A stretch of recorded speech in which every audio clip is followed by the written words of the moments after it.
Herzlich willkommen, Wassermann, auf meinem Kanal. Ich schaue heute mit den Tarotkarten, welche Botschaft ich aktuell ereilen soll. Bitte beachte hierbei auch den Mond sowie Venuszeichen und deinen Aszendent. Für persönliche Legungen besuch gerne meine Webseite. Ich werde dir hier zusätzlich eine Karte von den Botschaften der Engel ziehen. Die sind von Sunny Love und den Link bzw. den Link zu allen Karten, die ich verwende, findest du immer angepinnten Kommentar bzw. auch in der Infobox. So, ich werde hier jetzt einmal gut durchmischen und ziehe dir dann eine Karte. Für Wassermann bitte. Für Wassermann. So, einmal, zweimal. So. Welche Karte? Die nehmen wir. Die lege ich weg. Die lege ich passend zu den Engeln. Und da schauen wir ganz normal, was los ist. Also, was soll Wassermann jetzt wissen, bitte? Welche Botschaft soll Wassermann jetzt erhalten? Na? So, wie ist das nach? Also, den Ritter der Schwerter nehmen wir und das sind zu viele Karten. Die lege ich wieder rein. Und im Unterdeck, was haben wir da? Also ich habe jetzt einmal Ritter der Schwerter und hier Ritter der Stäbe. Wassermann. Ja, einerseits nehme ich wahr. Schau her. Hier der Ritter der Stäbe, der schaut ja in die Vergangenheit und auch der Ritter der Schwerter schaut in die Vergangenheit, beziehungsweise ja, reitet in die Vergangenheit. Und ich nehme hier wahr, dass es geht bei dir jetzt nicht um einen Menschen, dass du auf einen Menschen zukommst, sondern du nimmst ein Projekt beziehungsweise hier mit dem Ass der Schwerter eher einen Gedanken, den du einmal in der Vergangenheit hattest, und da kann es auch um deine Kindheit gehen, also vielleicht irgendein Kindheitswunsch, dass du daran wieder denkst, dass irgendwie dieses Feuer wieder in dir aufkommt, weil hier die Stäbe, die stehen ja eben auch für die Kreativität, für die Leidenschaft, eben dieses innere Feuer für unsere Seele und auch für den Tatendrang. Und ich bekomme hier einfach rein, dass du dieses Feuer wieder für ein gewisses Projekt oder für eine Sache halt wieder spürst. Das kann wirklich im kreativen Bereich sein, malen, schreiben, basteln, was auch immer. Oder eben auch etwas Handwerkliches vielleicht. Aber hier kommt eben sehr stark der Gedanke, dass du etwas unbedingt wieder machen möchtest.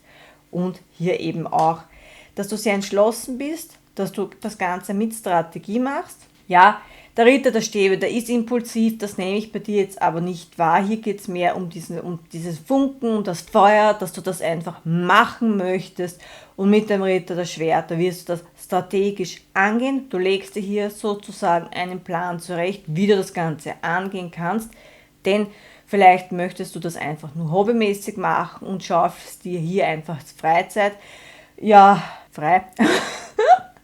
Also du schaust einfach, dass du das in deiner Freizeit machen kannst, oder wenn du aktuell sehr viel Überstunden machst, dass du vielleicht mit deiner Arbeit ein wenig, also dass du die Überstunden reduzierst, so rum, damit du das wirklich in deiner Freizeit umsetzen kannst, weil das jetzt einfach ein Impuls von dir ist und weil du irgendwie spürst, dass sich das wieder glücklich oder einfach erfüllter macht. Das ist das eine. Ja, liebestechnisch Wasser, was soll ich sagen? Da kommt jemand.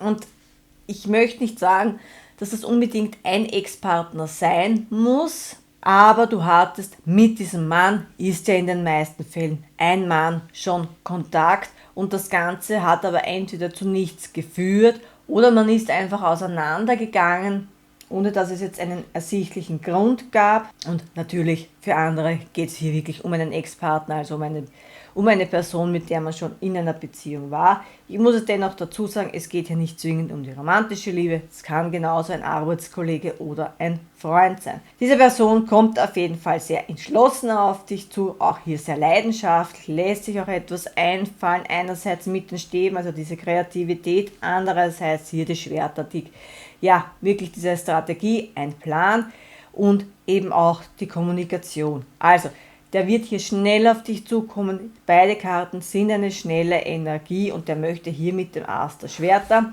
auch Klarheit schaffen. Denn ich spüre, dass dem irgendetwas bewusst geworden ist. Kann einerseits vielleicht mit seinem Umfeld zusammenhängen, weil hier die Umgebung, du siehst ja diese ganzen Wolken, vielleicht umgibt sich der mit Menschen, die ihm nicht gut tun oder die ihm auch geblendet haben. Das sind ein bisschen zu viele Karten. Und dem ist hier etwas klar geworden, weil du siehst ja auch, dass das Ass hier quasi durch die Schwerter, durch die Wolken hindurch geht. Also, dass der jetzt einfach Klarheit bekommt, vielleicht auch vom Universum, vielleicht hilft das ein wenig mit und dadurch kann der auf dich zukommen. Und ich habe hier jetzt den König der Stäbe, hier die 2 der Stäbe. Das, was ich sagen wollte, und jetzt sehen wir es hier ohnehin, wir haben hier sehr viel Rot. Einerseits der Umhang, hier der König der Stäbe ohnehin und auch hier. Also, der empfindet sehr viel Leidenschaft für dich, aber auch die Gefühle, das siehst du ja hier mit dem ganzen Blau.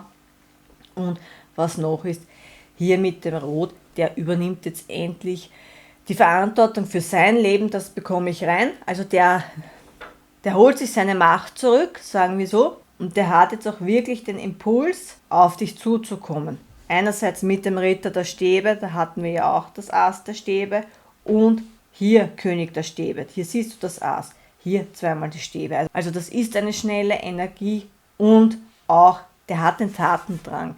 Der wird sich hier auch von nichts mehr aufhalten lassen. So, und dein König der Stäbe kann ein Feuerzeichen sein. Das heißt Löwe, Widder oder Schütze, kann, muss aber nicht.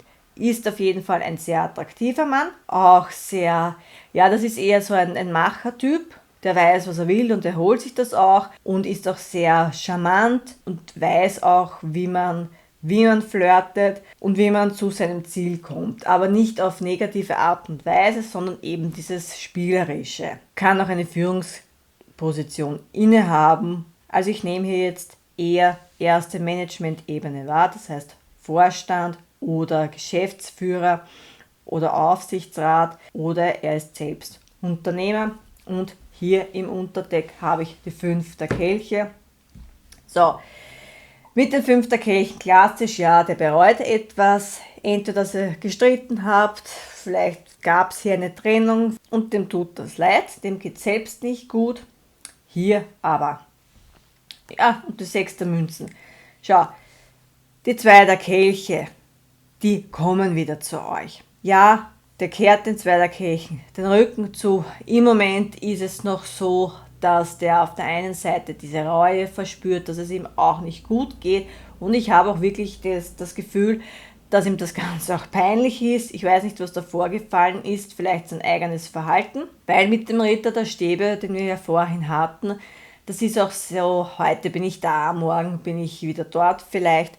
Gab es das in der Vergangenheit, dieses Sprunghafte, nichts Ernstes, obwohl ihr vielleicht schon in einer Partnerschaft wart. Und die 2 der Kelche, wie gesagt, die kommen wieder auf euch zu. Und hier mit den 6 der Münzen, der möchte das Ganze wieder gut machen. Der sucht hier auch einen Weg, eine Lösung, wie er das schaffen kann. Mit den 2 der Stäben, hier geht es um langfristige Pläne. Und er hat hier auch schon eine Entscheidung getroffen. Warum sage ich das? Du siehst ja hier, du hast die 2 der Stäbe. Das ist eben diese Entscheidung, beziehungsweise auch, dass man Pläne umsetzt, aber einerseits hat ja der die Weltkugel in der Hand, das heißt, euch steht die Welt offen, ihr habt die vielen Möglichkeiten, vielleicht werdet ihr auch das Land verlassen, warum nicht? Ich habe hier sehr viele Stäbe, die stehen ja auch für die Sonne, beziehungsweise generell für das Element Feuer. Und das Element Feuer, das ist ja eben auch, steht ja eben auch für diese Abenteuerlust, für das Spontane, eben für das Impulsive. Aber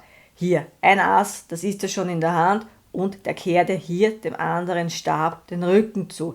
Ich nehme hier wahr, dass der bereits seine Entscheidung getroffen hat, aber noch nicht weiß, auch hier mit den 5 der Kelchen, wie kann er das Ganze umsetzen? Soll er das Ganze überhaupt noch umsetzen? Ist aber hier noch irgendwie unentschlossener? Willst du das Ganze noch? Hat das überhaupt einen Sinn? Und möchte hier natürlich auch nicht verletzt werden.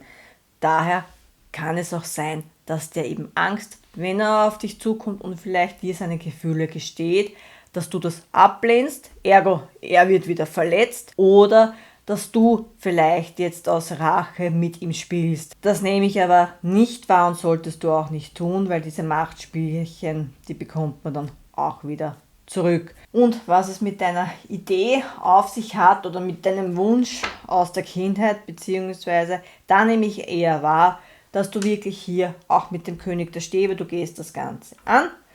Du bist ja wirklich fest entschlossen, dass du das jetzt umsetzt und mit den zwei der Stäben eben auch, ja, dass du deinen Plan, wie gesagt, umsetzt und einfach verfolgst. Du bleibst da dran und womöglich mit den 5 der Kelchen war das in der Vergangenheit, vielleicht gab es da schon den Funken, du hast da irgendwie angefangen und das Ganze hat sich nicht gut entwickelt. Oder du warst einfach noch nicht bereit dazu, das kann genauso sein und jetzt fängst du wieder an, hast aber im Hinterkopf irgendwie noch so Angst, scheitere ich diesmal auch wieder, wird es so wie damals werden und ich nehme hier aber wahr, das ist nicht der Fall, sondern du wirst hier Erfolg haben, aber dafür musst du wirklich dranbleiben und auch diese Chance nutzen, denn wie gesagt, du hast ja einen Stab schon in der Hand und das ist das Ass der Stäbe und das ist eben der Neustart, dieser potenzielle Neubeginn und die Chance wird dir ja von oben gereicht. So, ich habe hier die 18. große Arkana, das ist der Mond und ich habe hier im Unterdeck, so irgendwas dahin, das Ass der Münzenwassermann. Du wirst dir deine Träume verwirklichen, denn der Mond, der steht ja eben auch für die Träume, für die Sehnsucht, du willst das Ganze wirklich angehen, verlässt hier, so wie der Krebs, seine Komfortzone und du gehst das Ganze an. Hier die 2 Türme, die findest du auch auf der 13. großen Arkana, das ist der Tod und er steht eben auch für das Loslassen, aber für den Neubeginn und du wirst hier in einen positiven Neubeginn gehen. Dann hast du auch mit den Ass der Münzen, das Ganze kann dir finanziell bzw. wenn es hier um den Beruf geht, wirklich langfristig Chancen bieten und wir fangen ja beim Ass der Münzen an. Also wenn du das Ganze nutzt und die Chance wirklich wahrnimmst, dann kann ich das langfristig, und da rede ich wirklich von Jahren, die Münzen, das ist eine sehr langsame Energie, aber die Münzen, darauf kannst du aufbauen und das wird dir nicht weggenommen. Dann kannst du zu deinen 10 der Münzen kommen, das ist der Wohlstand, das ist der Erfolg und Reichtum schaut ja für jeden anders aus. Ja, liebestechnisch, der hat Sehnsucht, wie vorhin gesagt, der hat auch die Angst, dass du das Ganze ablehnst. Hier mit dem Mond, das ist eine große Arkana, hier hat das Universum, wie ich es vorhin schon gesagt habe, seine Hände im Spiel und bei dem wird etwas transformiert, wie ich sie angesprochen habe. Hier die beiden Türme, die findest du ja auf der Todeskarte und bei dem verändern sich sehr viele Dinge. Ich spüre wirklich, dass sich sein Wesen ein wenig verändert und dadurch könnt ihr überhaupt einen Neubeginn haben. Also das ist nicht so, der einfach auf dich zukommt, dass er heute so impulsiv und morgen ist er wieder weg. Dennoch, es ist eine allgemeine Legung, du musst dir die Person bitte schon anschauen, wenn da wirklich jemand auf dich zukommt, erkennst du am Auftreten, am Schreiben, dass sich dieser Mann geändert hat oder nicht.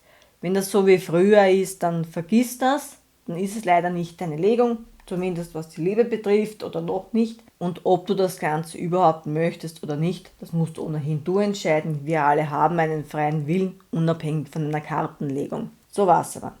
Aber jetzt decken wir die Engskarte auf. Okay, also hier die Illusion. Das, was ich mit der Illusion reinbekomme, ist, wenn du Ängste hast, auch in Bezug auf die 5 der Kelche, dass das Ganze nichts wird, vollkommen egal, ob das jetzt liebestechnisch ist oder eben deine Idee, die du umsetzen möchtest. Hier will dir das Universum sagen, Angst ist nur eine Illusion, das ist alles nur in unseren Köpfen, das machen wir uns ja selber, das ist so wie diese 3 der Schwerter-Karte, wo ja 3 Schwerter in dem Herzen steckt, aber kein Blut fließt, das sind unsere Gedanken, unsere Sorgen, mit denen wir schlafen gehen und wo wir dann oft bei den 9 der Stäben, bei den 9 der Schwertern sind und wo wir dann ja auch oft bei den 9 der Schwerter sind, also diese schlaflosen Nächte und hier gilt es einfach, Konzentriere dich bitte auf das Positive, mach dir nicht so viele Gedanken, wie und was und überhaupt. Konzentriere dich auf die Dinge, die du beeinflussen kannst, nämlich hier, dass du Pläne machst, dass du diese umsetzt, wenn es Probleme gibt, dass du Lösungen dafür findest, beziehungsweise auch die Hilfe suchst. Die wird es immer wieder geben. Und wenn es hier um die Liebe geht, dann mach dir nicht so viele Gedanken, ob es mit der Person überhaupt noch klappen kann oder ob du einer Illusion nachläufst. Das Universum weiß ja, was es tut, und wie vorhin schon gesagt, hör einfach auf deine Intuition, wenn diese Person wieder auf dich zukommt. Und dann merkst du ja ohnehin, ist es so wie früher oder steht da jetzt sozusagen ein komplett neuer Mensch vor dir. Also Wassermann, in diesem Sinne bin ich nun am Ende der Legung. Wenn du damit in Resonanz gehst, dann freue ich mich über deinen Kommentar bzw. Feedback. Und ansonsten wünsche ich dir alles Liebe und bis bald.